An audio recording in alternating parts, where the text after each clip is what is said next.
Shalom saudara yang terkasih dalam Tuhan, senang bisa berjumpa lagi bersama dengan saya dalam renungan hari ini. Dan kita akan membaca satu ayat firman Tuhan, Kisah Para Rasul 1 ayat 8. Kisah 1 ayat 8, tetapi kamu akan menerima kuasa kalau Roh Kudus turun ke atas kamu, dan kamu akan menjadi saksiku di Yerusalem dan di seluruh Yudea dan Samaria dan sampai ke ujung bumi. Tema renungan kita adalah karya Roh Kudus yang memampukan atau karya Roh Kudus yang karismatis. Saudara yang terkasih dalam Tuhan, Kisah 1 ayat 8 adalah janji Tuhan yang dinyatakan akan diberikan kepada orang-orang percaya.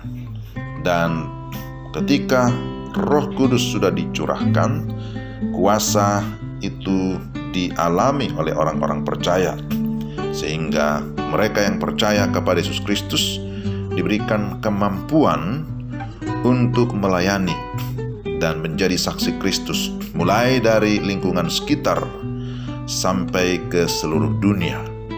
Salah satu contoh yang spektakuler ketika sudah mengalami Roh Kudus adalah Simon Petrus.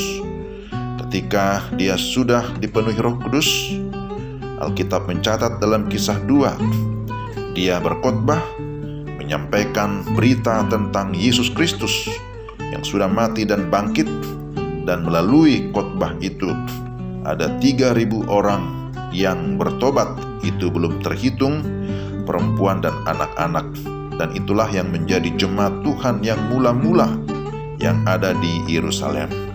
Saudara yang terkasih dalam Tuhan, tentu kita mengetahui background atau latar belakang Simon Petrus, bagaimana kehidupannya yang juga pernah menyangkal Tuhan Yesus. Tetapi dia mengalami pertobatan, kemudian dia terus diperbaharui, diubahkan, sampai kemudian hidupnya dipenuhi Roh Kudus, diberikan kuasa dan keberanian, dan dia dipakai menjadi rasul yang sangat luar biasa keberaniannya memberitakan firman Tuhan. Saudara yang terkasih dalam Tuhan, karya Roh Kudus yang memampukan atau yang karismatis memberikan kuasa, keterbebanan dan karunia kepada orang-orang percaya untuk terus berkomitmen melayani atau menjadi saksi bagi Tuhan. Tetapi tidak hanya berupa karunia-karunia yang tampak spektakuler seperti yang baru kita dengarkan tentang Petrus yang bisa berkhotbah, tetapi karya Roh Kudus yang memampukan juga kita alami sebagai orang percaya melalui karunia-karunia yang tampaknya biasa, tetapi menjadi sesuatu yang luar biasa karena Roh Kudus bisa memakainya untuk menyatakan kemuliaan Tuhan. Di dalam 1 Korintus pasal yang ke-12 dan juga pasal 14, Rasul Paulus menjelaskan bahwa ada rupa-rupa karunia Roh Kudus yang dimiliki oleh setiap orang-orang yang percaya sesuai dengan pemberian dari Allah Roh Kudus. Masing-masing orang percaya memiliki karunia-karunia yang berbeda-beda, dan semuanya saling melengkapi, bertujuan untuk kepentingan bersama dan pembangunan tubuh Kristus yang memuliakan Allah.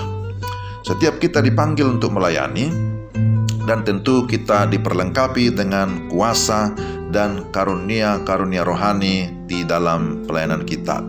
Roh Kudus tidak hanya hendak berkarya di depan, di dalam, dan bagi kita melalui karya-karyanya yang melahirbarukan, mengarahkan, dan menumbuhkan kita, tetapi dia juga hendak berkarya melalui kita dengan memampukan kita untuk terlibat dalam pekerjaan besar Tuhan yang patut segera diselesaikan bagi kemuliaan Tuhan. Karena itu kita perlu mengenali karunia-karunia roh yang diberikan kepada kita, memakainya dan mengembangkannya bagi pembangunan tubuh Kristus dan untuk kemuliaan Allah Bapa. Tetapi mari kita mengingat bahwa kita memiliki satu tugas yang paling esensi, bahwa kita harus memberitakan Injil Kerajaan Allah mulai dari Yerusalem Yudea, Samaria sampai ke ujung bumi, supaya melalui pemberitaan Injil ada orang-orang yang percaya dan menerima Kristus sebagai Tuhan dan Juru Selamat, dan kemudian mereka dimuridkan menjadi murid Kristus, menjadi murid yang sungguh-sungguh mau mengabdi kepada Tuhan, menyembah kepada Tuhan, dan menjadi saksi bagi kemuliaan Tuhan. Saudara yang terkasih dalam Tuhan, apakah saudara-saudara sudah mengenali karya Roh Kudus yang karismatis, yang memampukan saudara untuk dapat hidup sesuai dengan kehendaknya untuk melayani Dia? Dan bagaimana saudara mengembangkan dan menggunakan setiap karunia yang diberikan supaya kita lebih efektif lagi di dalam melayani Dia? Mari kita senantiasa hidup di dalam pimpinan Roh Kudus. Mari kita memberi diri untuk terus dipakai untuk menjalankan amanat-Nya. Mari kita berdoa. Terima kasih Tuhan untuk firman-Mu pada hari ini. Kami berdoa supaya Roh Kudus yang karismatis itu memampukan kami untuk kami dapat melakukan bagian kami di dalam pelayanan, di dalam pemberitaan Injil, dimanapun kami berada, supaya melalui kehidupan kami Tuhan dimuliakan dan banyak orang diberkati. Dalam nama Yesus kami sudah berdoa. Amin. Demikian renungan kita, kiranya Tuhan menolong kita dalam menjalankan tugas yang mulia. Tuhan memberkati. Shalom.